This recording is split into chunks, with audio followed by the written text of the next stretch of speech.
đây bóng bồn tìm phật dân rô khơi nha đa là một vật khoảng đá mấy túi đá này túi kì tại cho mơ mơ bên đang man của mà nữa này cua luôn nè đấy cua luôn cua luôn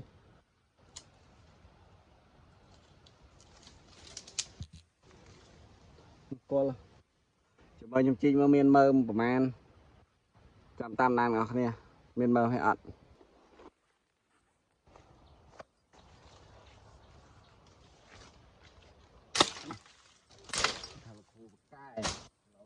ổ ai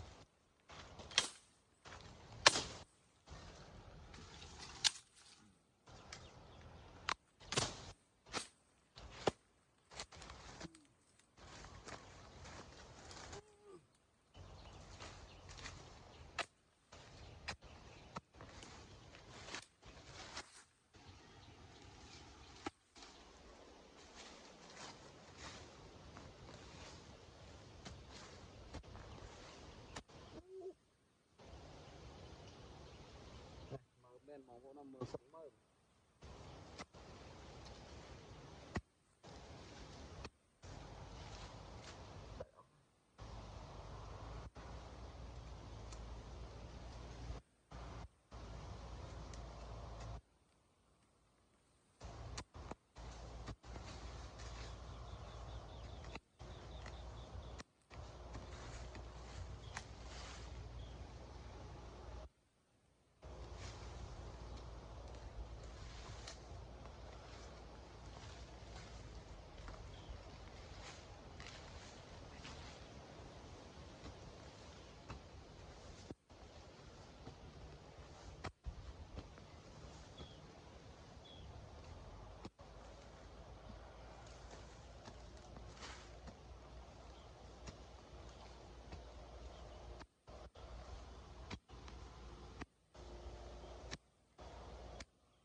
ba này